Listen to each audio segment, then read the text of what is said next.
በስመ አብ ወወልድ ወመንፈስ ቅዱስ አሐዱ አምላክ።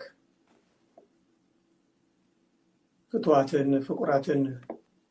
ስድራሉ ለእግዚአብሔር ዝኩንኩም አመላ ዓለም ትርከቡ አቦታት አዴታት ሕዋትን አሓትን በናይ ቅዱስ እግዚአብሔር ስም ከመብዕልካቱም ከመይሓዲርካቱም ከመይቀኒኻቱም አምላኽና ቅዱስ እግዚአብሔር ምሕረቱ ቸርነቱ አብዚሑ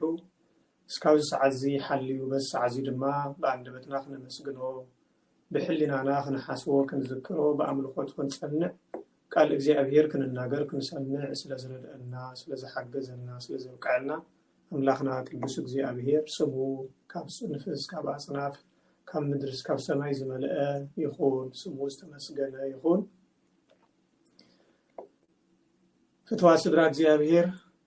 እንኳዕን ኣብ በዓል ሆሳዕና አብጽሐኩም። በዓል ሆሳዕና በሓደ ወገን ናይ አምላኽና ናይ ቅዱስ እግዚአብሔር ናይ ጎይታና ናይ መድሓኒትና ናይ ኢየሱስ ክርስቶስ ክብሪ ዝተገለጸሉ ብክብሪ ናብ ቤተ መቅደስ ዝኣተወሉ ንዝክረሉ እነስታውሰሉ በብዓመቱ ከምኡ ድማ ኣብ ዋዜማ ሰሙነ ሕማማት ኮይኑ ንሕማማት ንበዓል ትንሳኤ እንዳልወሉ እዋን እዩ እሞ አምላኽና ቅዱስ እግዚአብሔር እንኳዕ ናብዚ ሰዓት ናብዚ ዕለት ብሰላም አብጽሐኩም። ከምኡ ድማ ኣብ መላእ ዓለም ንርከብ ስድራ እግዚአብሔር ኣብ ዓዲ ድማ ኣብ መከራ ኣብ ጭንቂ ኣብ ፀበባ ዘለዉ ወገናትና ብምልኦም ቅሳነት ረህዋ ኣምፂኡ ነቶም ዝተሰደዱ ናብ መረበቶም መሊሱ ነቶም ዝሓዘኑ ኣጽናንዑ ነቶም ናይ ህሊና ቁስሊ ናይ ህሊና በሰላ ዝበጽሖም ድማ ዕረፍቲ ሂቡ አምላኽና ቅዱስ እግዚአብሔር ኩላትና ኣብ ሓጎስ ከንብረና ናይ ምድርን ናይ ሰማይን ጸጋ ክዕድለና ቅዱስ ፈቃዲ ይኹን። ናይ ቅዱሳን መላእክቲ ሓለዋ ናይ አምላክ ናይ ድንግል ማርያም ጸጋ ረድኤት በረከት ቃል ኪዳን ኣይፈለየና። ስድራሉ ለእግዚአብሔር ለማዓልቲ በዓል ሆሳዕና ስለዝኾነ ነዚ ሃይለ ቃል መበገሲ ጌርና ኢና ክንመሃር ኣብ ማቴዎስ ወንጌል ምዕራፍ 21 ቁጽሪ 9 ዘሎ ሆሳዕና ንወዲ ዳዊት ሆሳዕና ኣብ አርያም ሆሳዕና ንወዲ ዳዊት ሆሳዕና ኣብ አርያም ሆሳዕና ለወልደ ዳዊት ሆሳዕና በአርያም ሆሳዕና በአርያም ሆሳዕና ለወልደ ዳዊት እናበልና እነመስግኖ ምስጋና ኣብ መጽሓፍ ቅዱስ ተመዝገበልና ምስጋና ከምኡ ድማ ማህሌታይ ቅዱስ ያሬድ አቦና በምስጋና እውን ደጋጊሙ ዘልዕሉ ምስጋና መበገሲ ጌርና ኢና ለማዓልቲ ክንመሃር ነዚ ሆሳዕና ለወልደ ዳዊት ሆሳዕና በአርያም ሆሳዕና ንወዲ ዳዊት ሆሳዕና ኣብ አርያም ዝብል ሃይለ ቃል መበገሲ ጌርና ድማ እግዚአብሔር ብዝፈቀደልና መጠን ብዝዓደለልና መጠን ብዝሃበልና ሰዓት ነቲ በዓል ዝምልከት ንበዓል ሆሳዕና ዝምልከት ትምህርቲ ክንመሃር ኢና። ብፍላይ ድማ ኣብቲ ምስጋና ኣተኩርና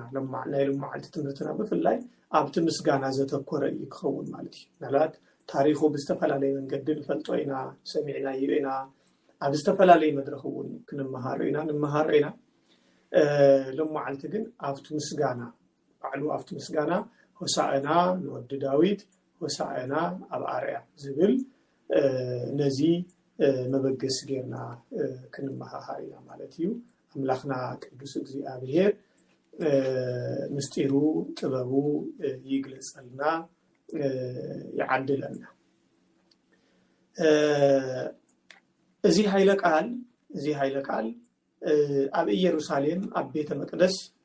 ተኣኪቦም ዝነበሩ ህዝብታት ብምልኦም ዝተናገርዎ ሃይለ ቃል ምናልባት እውን እዚ ናይ ምስጋና ቃል ናይ ሰማይን ናይ ምድርን ምስጋና ናይ ሰሜን ናይ ደቡብ ናይ ምዕራብ ናይ ምብራቅ ምስጋና ናይ ኩሉ ሓበራዊ ምስጋና ጌርና ክንወስዶ ንኽእል ኢና። ምናልባት ፍጥረታዊ ምስጋና ክንብሎ ንኽእል ኢና። እዚ ንምንታይ ከምኡ ኢልካ ዝብል ካብቱ ታሪኹ ኣብ መወዳእታ ክንሪአና ፍጥረታዊ ምስጋና ናይ ኩሉ ፍጥረት ምስጋና ኮይኑ ከምስተመዝገበ መጽሐፍ ቅዱስ ስለዝነገረና ናይ ሐዋርያት ትውፊት ስለዝነገረና ናይ አቦታት ትውፊት ስለዝነገረና ኩሉ ፍጥረት ዘመስገነሉ ማለት ነዚ ኣንም ናይሎም ማለት ትምህርትና በአውሩ ኣብቲ ምስጋና ኢና ክንተኩር ዝበልና እዩ ማለት ታሪኹ አልዒልና ግን ክንሐልፍ ስለዝግበአና ኣብቲ ምስጋና ኩላትና ከምንፈልጦ ጎይታና መድኃኒትና ኢየሱስ ክርስቶስ ኣብዚ ምድሪ ኣብ ዝነበረሉ እዋን መብዛሕትኡ ግዜ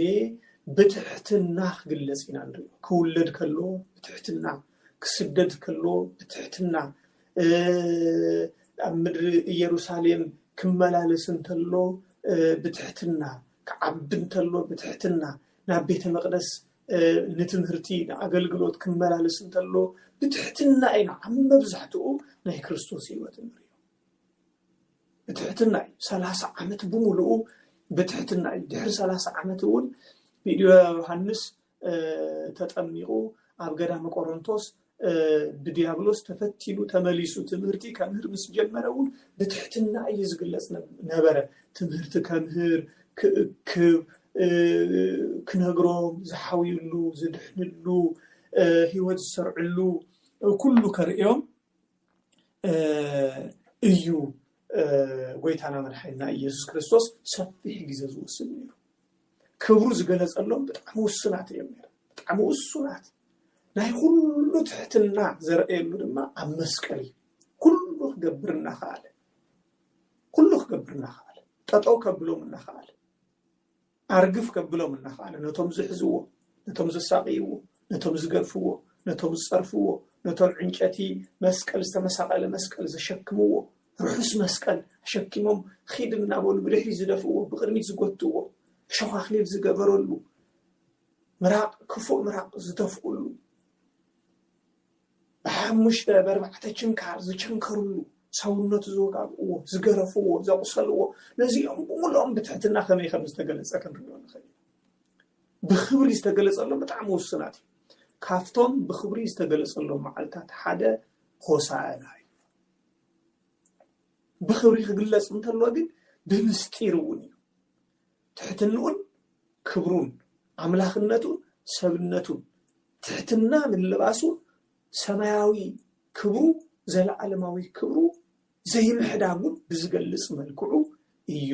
ኣብ ኢየሩሳሌም ኣብ ቤተ መቅደስ ተገሊጹ ማለት እዩ እዚ ናይ ሆሳዕና ታሪኽ ኣብ 4 ሐዋርያት ተመዝጊቡ ንረኽቦ ኢና ኣብ ማቴዎስ ወንጌል ምዕራፍ 21 ካብ ቁጽሪ 1 ጀሚሩ እስካብ 11 በዋናነት ዘሎ ድሕሪኡ እውን ይሰፍሕ እዩ ታሪኽ ናይ ተኣምራቱ ታሪኽ ብፍላይ ይሰፍሕ ግን ዋና ናይ ሆሳዕና ናታ ክብሪ ምግላጹ ኣብ ቤተ መቅደስ ምስጋና ምቕባሉ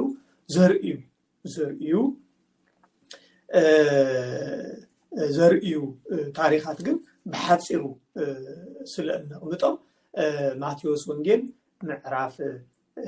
21 ካብ ቁጽሪ 11 ጀሚሩ ካብ ቁጽሪ 1 ጀሚሩ እስካብ 11 ማርቆስ ወንጌል ምዕራፍ 11 ካብ ቁጽሪ 1 ጀሚሩ እስካብ 10 ሉቃስ ወንጌል ምዕራፍ 19 ካብ ቁጽሪ 28 ጀሚሩ እስካብ 40 ዮሐንስ ወንጌል ድማ ምዕራፍ 12 ካብ ቁጽሪ 12 ጀሚሩ እስካብ 19 ዘሎ ብሓፂሩ ተቐሚጦም እዮም ብፍላይ ኣብ ሉቃስ ወንጌልን ማቴዎስ ወንጌልን ዘለው ግን ምስቲ ናይ ፍጥረታዊ ምስጋና ክነተሓሕዞ ስለዝግበአና ኣስፍሕ ኣቢልና ክንሪኦ ኢና ማለት እዩ ጎይታና መድኃኒትና ኢየሱስ ክርስቶስ ናብ ቤተ መቅደስ ክመጽእ እንተሎ ደቀ መዛሙርቱ ልኢኹ ክልተ ኣድግን ምስ ዕዋላ ወይ ከዓ ምስ ዒሎኣ ኣድግን ዒሎኣን ከምጽእሉ ኣዘዞ ካብ ደቀ መዛሙርቱ ልኢኹ ዝተኣሰረት ኣድጊ ምስ ዒሎኣ ክትረኽብ ኢኹም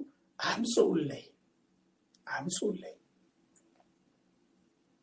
ኢሉ ኣዘዞም እንተኸሊኦምኹም ጎይተአን ይደልየን ስለዘሎ በልዎም ጎይተአን ይደልየን እዩ በልዎም ንጎይተአን የድልዮ እየን በልዎም ኢሉ ጎይታና መድኃኒትና ኢየሱስ ክርስቶስ ኣዘዞ ሐዋርያት ድማ ከይዶም ዝተኣሰረት ኣድጊ ምስ ዒሎኣ ረኸቡ ንምንታይ ትፈትሕዎን ክብልዎን እንተለው ድማ ጎይተአን ስለዝደልየን ኢሎም መለሱሎም ሽዑ እታ አድጊ ምስዕልአ ጠፊኣ ተኣሲራ ዝነበረ ስለዝኾነት ጎይታኣ ተረኺበሎ ኢሎም ሰደድዎ ድሕዚ ኣእዱግ ሒዞም ናብ ክርስቶስ መፁ ምስ መፁ ድማ ጎይታ ኣብተን ኣእዱግ ክፅዓን ስለዝጀመረ ስለዝደለየ ክዳኖም ጎዝጎዝለን ክዳውንቶም ጎዝጎዙለን ከም ኮርቻ ክኸውን ከይኹርኩሖ ኣመቻቸው ድሕሪ ጎይታና መድሓኒትና ኢየሱስ ክርስቶስ መጀመርያ ኣብታ ዓባይ ኣድጊ ድሕሪ ድማ ኣብታ ዒሉ ተፃዒኑ ናብ ቤተ መቅደስ ኣተወ ኣብ ኣድጊ ተፃዒኑ ናብ ቤተ መቅደስ ክኣቱ እንተሎ ድማ ህዝቢ ተኸተሎ ህዝቢ ሰዓቦ ኣእሩግ ወህፃናት ይብሎም ኣረጉቶትን ህፃውንትን ጾታ እንተይፈለየ ናይ ክህነት ማዕረግ እንተይፈለየ ናይ ትምህርቲ ደረጃ እንተይፈለየ ብሓፈሻ ምንድኦም ህዝቢ ሰዓብዎ ተኸተልዎ እዚ ብዙሕ ምስጢር ኣለዎ ዝተኣሰረ ኣድጊ መፍትሑ ክፍታሕ ምእዛዙ ንሃዋርያት ፍትሑ ምባሉ ንሃዋርያት እሱራት ክፈትሑ እሱራት ከጽድቁ እሱራት ነፃ ከውፅኡ ስልጣን ከም ዝህቦም ንሱ ድማ ዝተፈትሑ ዝተኣሰሩ ክፈትሕ ናብ ነፃነት ክጽውዕ ሰላም ክህብ ዝጠፍኡ ክረክብ ዝተበተኑ ክእክብ ዝመፀ ምዃኑ ንምርዳእ ዝተፈትሑ ዝተኣሰሩ ኣእዱግ መሪፁ ክፍትሑ ኣዘዘ በዚ ምክንያት ጎይታና መድሓኒትና ኢየሱስ ክርስቶስ ዝተኣሰሩ ዝፈትሕ ነፃነት ሰኣል ነፃ ዘውፅእ ዝጠፍኡ ዝረክብ ዝእልሽ ዝተበተኑ ዝእክብ ኣምላኽ ምዃኑ ኣረጋገፀ ንሃዋርያት ድማ ኣብናቱ ስራሕ ኣትዮም ማለት ወንጌል ክሰፍሕ ወንጌል ናብ ዓለም ክበፅሕ ዝተኣሰሩ ክፍትሑ ዝጠፍኡ ክርከቡ ድማ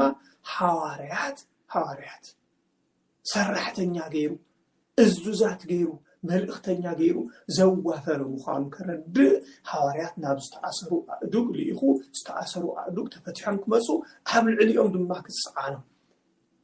ናቱ መሕደሪ ናቱ ልባስ ክኾኑ ቶም ተኣሲሮም ናብኡ ዝመፁ ቶም ተኣሲሮም ናብኡ ዝተፀውዑ እቶም ጠፊኦም ዝተረኸቡ ናብኡ ዝመፁ ድማ ጎይታና መድሓኒትና ኢየሱስ ክርስቶስ ኣብኣቶም ከም ዝሓድር ኣብኣቶም ከም ዝነብር ብዘርኢ መልክዑ ኣእዱግ ተመሪፀን ኣብ ልዕሊአን ተፃዒኑ እዚ ትሕትንኡ ዘርኢ ዝመፀሉ ዓላማ ሰባት ክረክብ ሰባት ክእክብ ምዃኑ ዘርኢ ነፃነት ክዕድል ክፈትሕ ምዃኑ ዘርኢ እንትኸውን ስርሑ ድማ ናይ ትሕትና ስራሕ እዩ ኣብ ዝተሓተት ኣድጊ ተፃዓነ ብምስጢር ግን ሰላም ናይ ሰላም ኣቦ ናይ ሰላም ሓለቃ ምዃኑ ከምቲ ኣብ ትንቢተ ኢሳይያስ ምዕራፍ 9 ዝተገልጸ ናይ ሰላም ሓለቃ ጎይታና መድሓኒትና ኢየሱስ ክርስቶስ ኣብ ኢሳይያስ ምዕራፍ 6 ከምኡ ድማ ኣብ ኢሳይያስ ምዕራፍ 9 መንነቱ ገሊጹልና እዩ እንታይነቱ ገሊጹልና እዩ መን ከም ዝኾነ ንምንታይ ከም ዝወርድ ንምንታይ ከም ዝውለድ ንምንታይ ሰብ ከም ዝኸውን ንሱ ድማ መን ከም ዝኾነ ኣምላኽ ወዲ ኣምላኽ ናይ ዘለዓለም ኣምላኽ ናይ ዘለዓለም ኣቦ ናይ ሰላም ሓለቃ ምዃኑ ነጊሩና እዩ ናይ ሰላም ሕሉቕ ዝኾኑ ብናይ ብሉይ ስርዓት ኣብ ልዕሊ ኣድጊ ዝፀዓኑ ኣብ ፈረሰኛ ዝፀዓኑ ጦረኛታት እዮም ተዋጋእቲ እዮም ቀተልቲ እዮም ኣብ ልዕሊ ኣድጊ ዝፀዓኑ ግን የዋሃት እዮም ሰላማውያን እዮም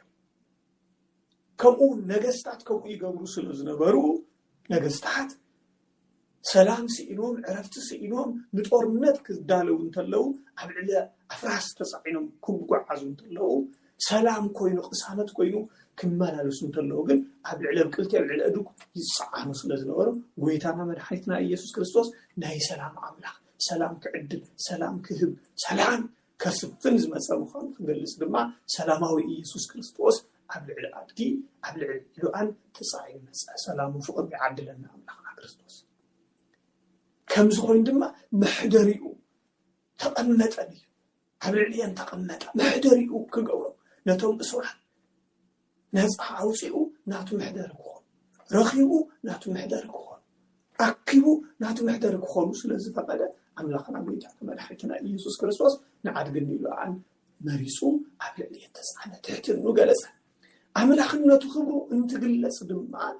ኣብ ልዕሊ ኣድጊ ተጻዒኑ ናብ ቤተ መቅደስ ክኣቱ እንተሎ መጀመርያ ኣብ ልዕሊ ተነዱግ ክዳውንቶም ኣንጺፎም እዮም ናብ ቤተ መቅደስ ክኣቱ እንተሎ ድማ ኣቝጽልቲ እናቆረጹ እቲ መንገዲ ይጉዝጉዝዎ ነበሩ ንክብሪ ክርስቶስ ንክብሪ ኣምላኽ ንክብሪ መድኃኒት ንክብሪ መግለጺ ነዚ እኮ ክዳውንቶም እውን የንጽፉ ነበሩ ኣብቲ መንገዲ ክዳውንቲ የጽፍሉ ነበሩ ክንደየናይ ፍቕሪ ክንደየናይ ክብሪ ንኣምላኾም ክንደየናይ ክብሪ ነብኦም ክንደየናይ ክብሪ ንክርስቶስ ንንጉሶም ይህቡ ከም ዝነበሩ እዩ ዘርእየና ንክርስቶስ ክብሪ ዝኩሉ ገበሩ ኣንጸፉለን ተነዱግ ኣብ ልዕሊ ክዳውንቱ ይጓዓዛ ነበራ ንክብሪ እግዚኣብሔር ዘይንገብሮ ነገር የለን ኩሉ ሰውነትና ኢና ንህብ መንነትና ኢና ንህብ ክዳውንትና ኢና ንህብ ኩሉ ሰውነትና ኢና ንህብ እግዚኣብሔር ናይ እግዚኣብሔር ክንኸውን እንተለና መሪፅና ኣይኮንና እዝነይናተ እዩ ኣፈይ ውሰድ ኣይንብሎን ኢደይናተ እዩ እግረይ ውሰድ ኣይንብሎን ከብደይናተ እዩ ሕቆይ ውሰድ ኣይንብሎን ሰውነትና መላእ ሰውነትና ኢና ንህቡ ነዚ እዩ ክዳውንቶም ካብ ልዕሊኦም እናውረዱ ኣብ ልዕሊ ተቁፅልቲ እናቐንጠፉ እናቆረጹ ቆጽለውልዕ ሰሌን ወይ ከዓ ውሽዕና ንብለሎም እናቆረጹ የንጽፉሉ ነበሩ ኣይጾቀ በቀልቲ ንብሎ በቀልቲ ንብሎቲ ዝግባ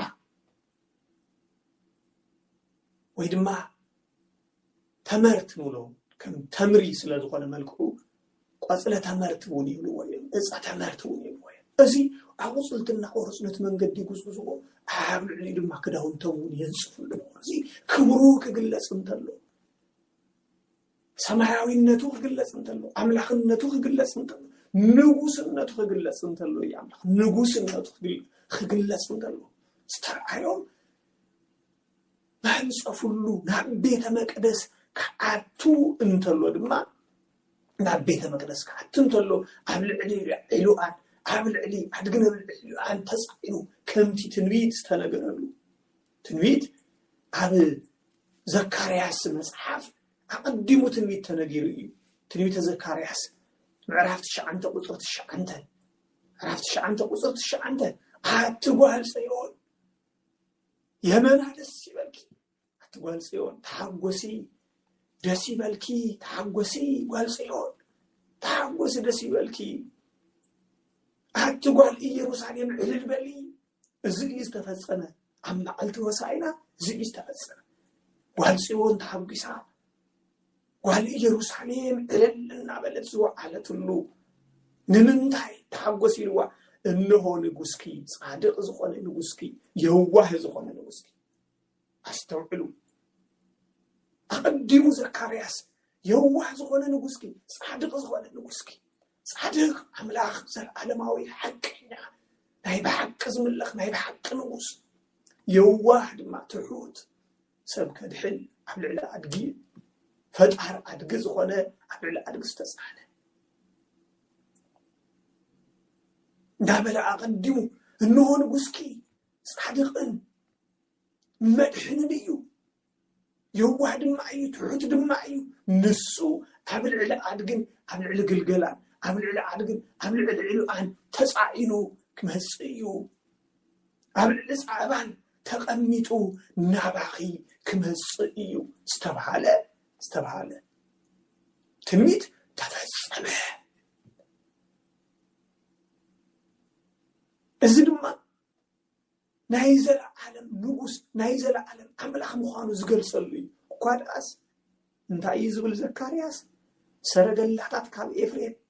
أفراس كاب يروشاليم كتفئيو كأستطاعت وقق سبري ناتو نقصنا كمدراويان نقصها إنا قتله